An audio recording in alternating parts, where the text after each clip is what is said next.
So, nag-i-empake ako at may pasaway dito. Sasaraduhan na kita. Pasaway ka. Hi! Ouch! Hi! Cheers lang mga kamakita sila.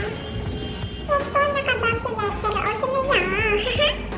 Ayun sila kaya, smile lang. Abangan ko nito may dalawang toddler sa biyaheng kasama ko.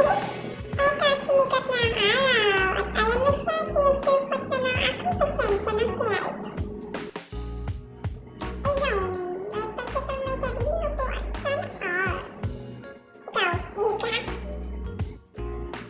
Good. Ano na naman siya? Di napakali. Aba, teka.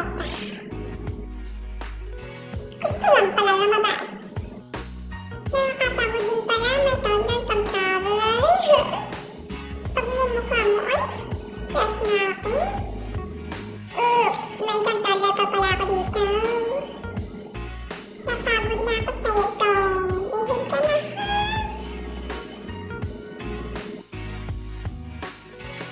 At ito na nga yung point. Paano ko nga ba sila naibiyahe? Una, nagtatanong kami sa mga bus terminal palate kung pwede yung pet sa biyahe.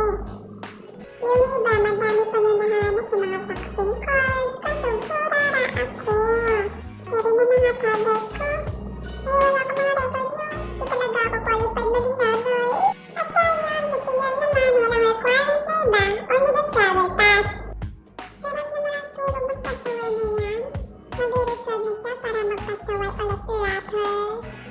Back to the story, kaso nagbayad ako ng same sa person na pamasahe. Kaya may sariling seat si Okami, mas better may extra kayong pamasahe. Paano? Dadalawa ang isa nama. Nilabas ko na yan guys, pumasok na siya ulit kaya okay, decision mo yan.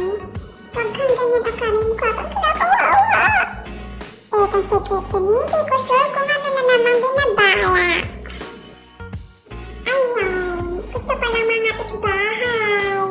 Pusang galak talaga. Bag ka ngayon.